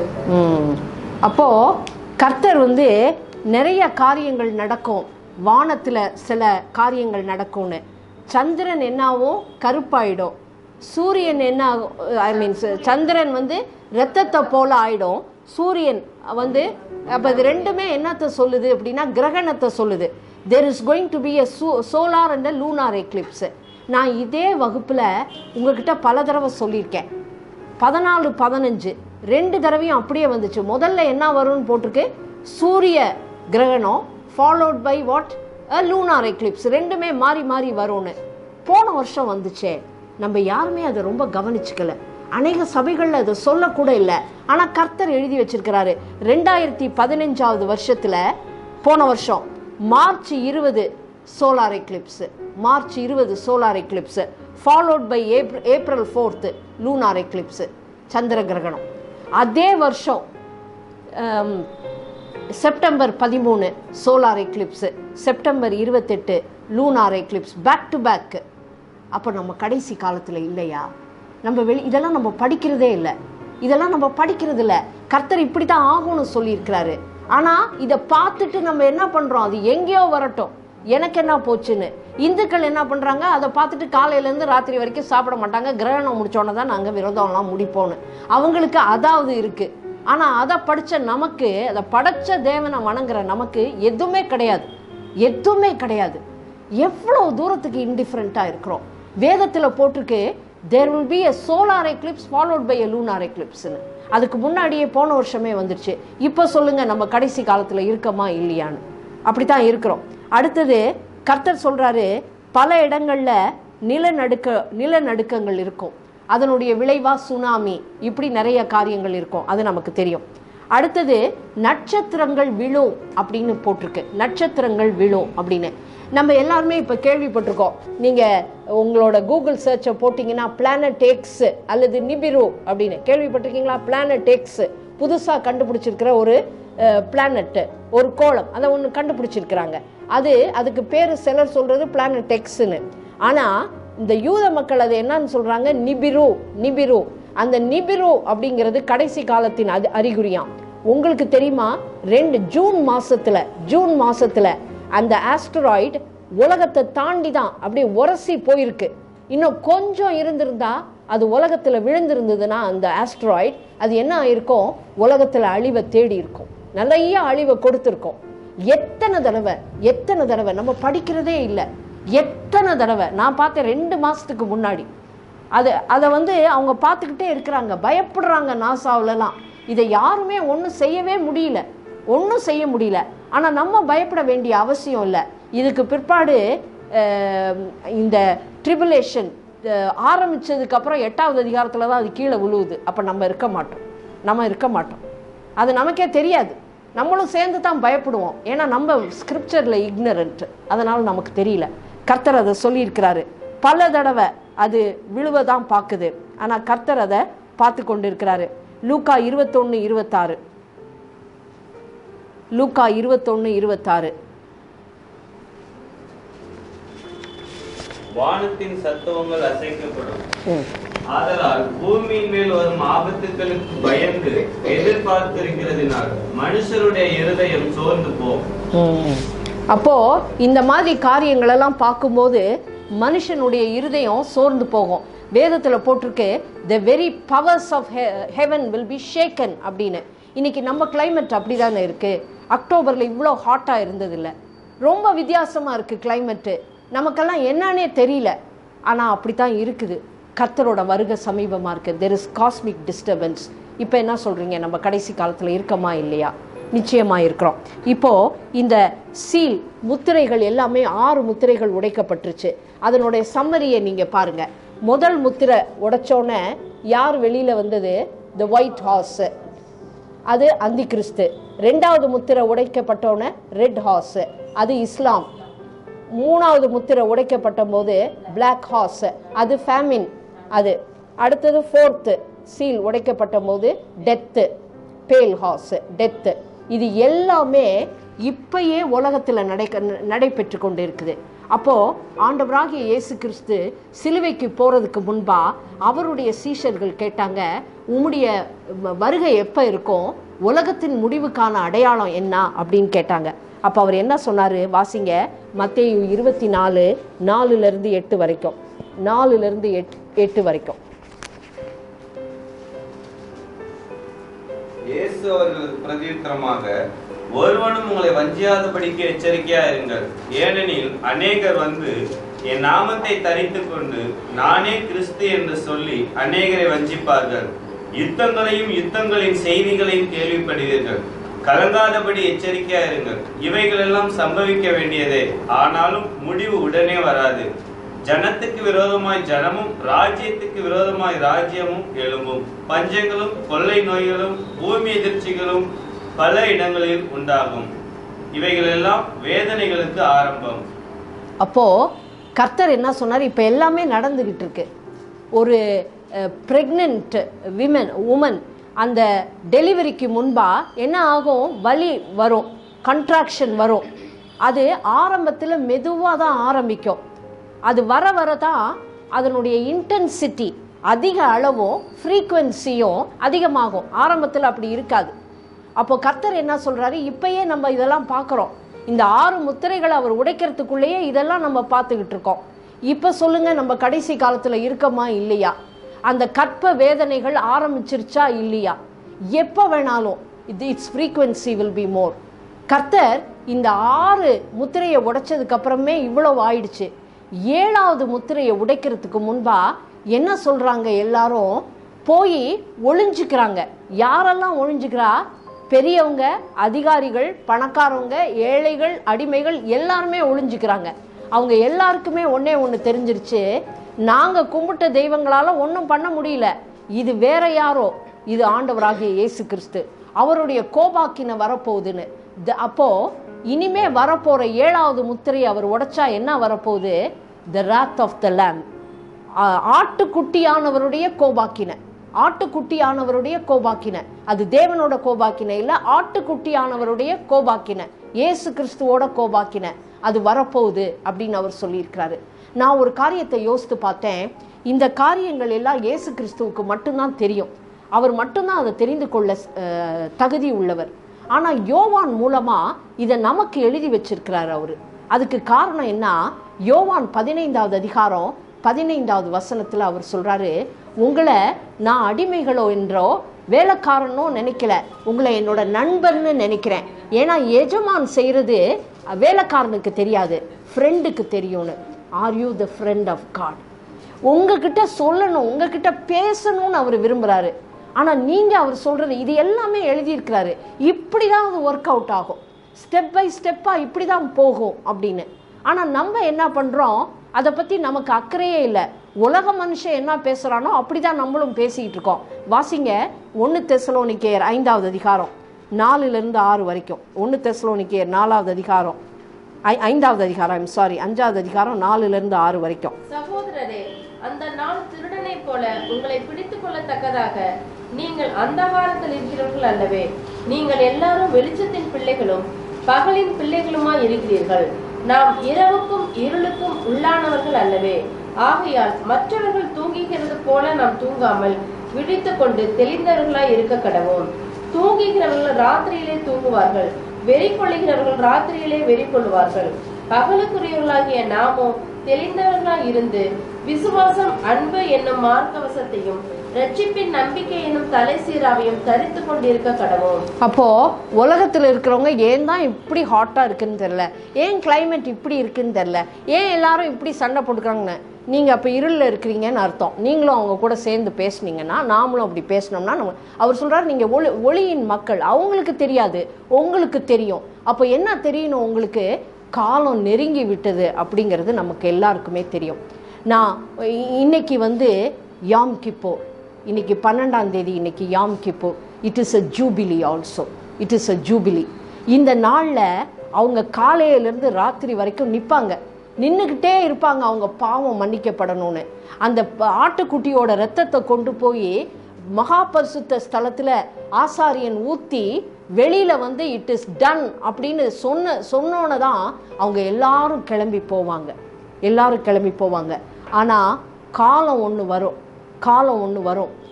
இந்த நாளையில் இட் இஸ் டன் அப்படிங்கிற சத்தம் பரலோகத்தில் கேட்டுதுனாக்கா என்ன ஆகிடும்? பரலோகத்தின் வாசல் அடைக்கப்பட்டுரும்.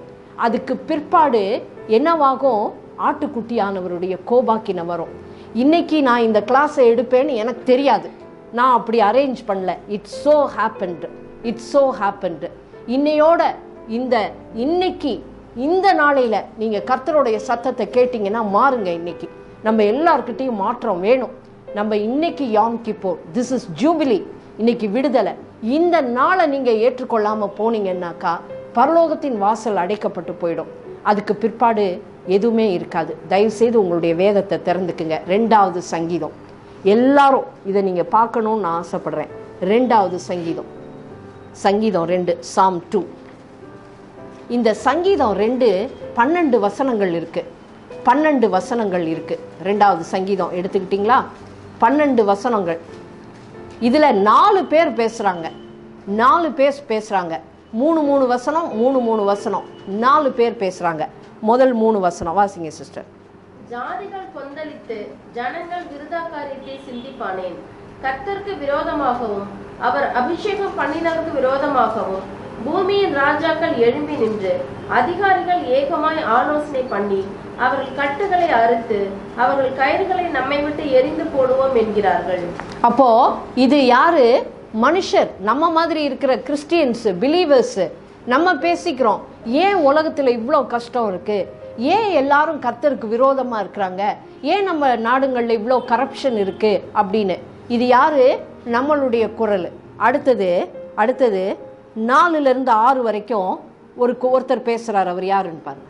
பரலோகத்தில் வீற்றிருக்கிறவர் நகைப்பார், ஆண்டவர் அவர்களை இகழுவார். அப்பொழுது அவர் தமது கோபத்திலே அவர்களோட பேசி தமது உக்கிரத்திலே அவர்களை கலங்க பண்ணுவார். நான் என்னுடைய பரிசுத்த பர்வதமாகிய சீயோன் மீது என்னுடைய ராஜாவை அபிஷேகம் பண்ணி வைத்தேன் என்றார். இப்ப இது பேசுறது யாரு? பிதாவாகிய தேவன் பேசுறாரு. பிதாவாகிய தேவன் பேசுறாரு. உலகத்துல எல்லா ராஜாவும் சேர்ந்துக்கிட்டு எனக்கு எதிராக வரட்டுமே, நான் அதை பத்தி கவலைப்படல. நீங்க எத்தனை ராஜா, அந்தி கிறிஸ்து வரட்டும், எல்லாரும் வரட்டும், ஆனா என்னோட சாய்ஸ் யாருன்னா என் மகன் ஆண்டவராகிய இயேசு கிறிஸ்து. அவரை நான் எங்க ஏற்கனவே ராஜாவா நிர்ணயிச்சுட்டேன், சியோன் மலையில அப்படின்னு. That is God the father speaking. அடுத்தது 7-9 வரைக்கும் இயேசு கிறிஸ்துவோட வார்த்தை இது.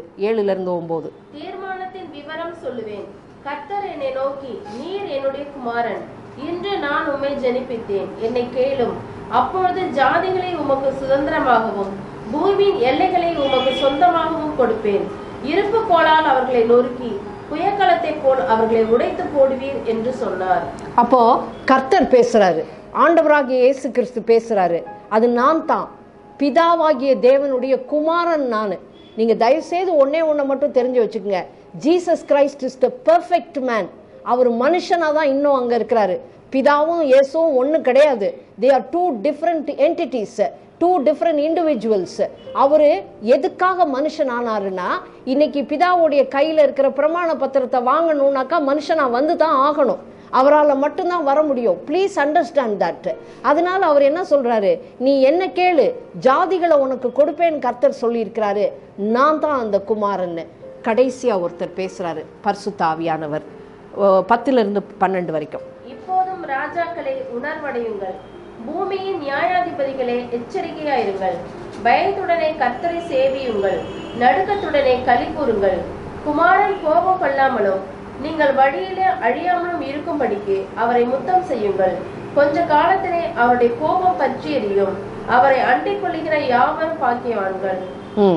அப்போ இப்ப வாஸ்தமே 6வது முத்திரையை உடைத்த போது கடைசி வசனத்துல என்ன போட்டிருக்கு, எல்லாரும் என்ன பண்ணாங்களாம், பணக்காரங்களும் ஏழைகளும் பெரியவங்களும் சின்னவங்களும் எல்லாரும் ஆட்டுக்குட்டியானவருடைய கோபாக்கினிக்கு பயந்து எங்க போனாங்களாம், ஒளிஞ்சுக்கிட்டாங்களாம். அதனால பரிசுத்த ஆவியானவர் நமக்கு ஒரு ஆலோசனை சொல்றாரு. இன்னைக்கே நீங்க என்ன பண்ணிடுங்க, தேவனண்ட இயேசு கிறிஸ்துவண்ட திரும்பிடுங்க. அப்படி இல்லைன்னா அவருடைய கோபாக்கினைக்கு நீங்க பலியாயிடுவீங்க அப்படின்னு சொல்லி. இன்னைக்கு ஏற்ற நாள், இன்னைக்கு ஏற்ற தருணம். This is the day of atonement, Yom Kippur. இன்னைக்கு கர்த்தருக்கு நீங்க நன்றி சொல்லுங்க. இந்த சங்கீதத்தை வீட்டில் போய் தயவுசெய்து வாசித்து பாருங்க, தயவுசெய்து வாசித்து பாருங்க. 3 பேரும் பேசுறாங்க, பிதா, குமாரன், பரிசுத்த ஆவியானவர். அவர் என்ன சொல்றாருங்கிறத நீங்க கேளுங்க. இந்த நாளையில ஜூபிலி, இன்னைக்கு ஜூபிலி. நீங்க எத்தனையோ காரியத்தை வாழ்க்கையில இழந்து போயிருக்கலாம். அது எனக்கு வேணும்னு நீங்க கேட்டுக்கிட்டு இருக்கலாம். கர்த்தரை நோக்கி இன்னைக்கு கேளுங்க. இது விடுதலையின் நாள், இது சந்தோஷத்தின் நாள். கர்த்தருக்கு நன்றி சொல்லுங்க ரட்சிப்புக்காக. தொடர்ந்து கர்த்தருக்காக நீங்க வாழுங்க. நம்ம ஜெபிப்போம். கர்த்தாவே, இந்த நல்ல வேலைக்காக உம்மை நாங்கள் நன்றியோடு துதிக்கிறோம், உம்மை நாங்கள் ஸ்தோத்தரிக்கிறோம். இந்த அருமையான நாளை நாங்கள் காண்போன்னு நாங்கள் நினைக்கல. எல்லாவற்றுக்கும் மேலாக இந்த வகுப்புகளுக்கு நான் ப்ரிப்பேர் பண்ணும்போது நான் இதை பிளான் பண்ணவே இல்லை. ஆனால் நீர் எங்களை நேசிக்கிறதுனால இந்த மாதிரி ஒரு காரியத்தை கொண்டு வந்ததற்காக உமக்கு நன்றி. என்னோட மனசில் நான் இதை ஒரு பெரிய மிரக்கலாக நினைக்கிறேன். இது கோஇன்சிடென்ஸ் இல்லை, it is a miracle. And அந்த அற்புதத்துக்கு பின்பா நீர் எங்களை நேசிக்கிறீரேன்னு நினச்சி நாங்கள் ரொம்ப சந்தோஷப்படுறோம். கர்த்தாவே, இந்த நாட்களில் ஒவ்வொருத்தருக்கும் ஒவ்வொரு தேவை இருக்குது. எவ்வளவு நாள் இந்த தேவைகளை நினச்சி உம்மை நோக்கி கேட்குறாங்களோ, இந்த நாளையில் அவங்களுக்கு ஒரு விடுதலையை கர்த்தர் நீர் கட்டளையிட்டலும். வியாதியாக இருக்கலாம், பண கஷ்டமாக இருக்கலாம், உறவுகளில் பிரச்சனையாக இருக்கலாம். இந்த நாளையில் அதுக்கு ஒரு முடிவை கொண்டு வாங்க கர்த்தாவே. இருதயங்களில் இருக்கிற பயங்கள், கோபங்கள் எல்லாவற்றையும் நீர் மாற்றி போடும். நாங்களும் கூட ஆண்டவராகிய இயேசு கிறிஸ்துவின் வருகைக்கு எங்களை தயார் பண்ணிக்கொள்ள நீர் எங்களுக்கு உதவி செய்தரலும். பரிசுத்த ஆவியானவருடைய ஆலோசனையை கேட்க எங்களுக்கு உதவி செய்தரலும். அவருடைய கோபாக்கினையில் விழுந்து போகாதபடிக்கு இந்த நாளையில் இயேசுவண்ட திரும்ப நீர் எங்களுக்கு உதவி செய்தரலும். இங்கே இருக்கிற ஒவ்வொருத்தரையும் நான் வாழ்த்தி ஆசீர்வதிக்கிறேன். இந்த நாளையில் கர்த்தாவே, நீர் அவங்கள அதிகமாக நீர் ஆசீர்வதித்தரலும். உம்முடைய ஆசீர்வாதம் தங்கட்டும். இயேசுவின் நாமத்தில் நாங்கள் ஜெபிக்கிறோம் பிதாவே, ஆமென்.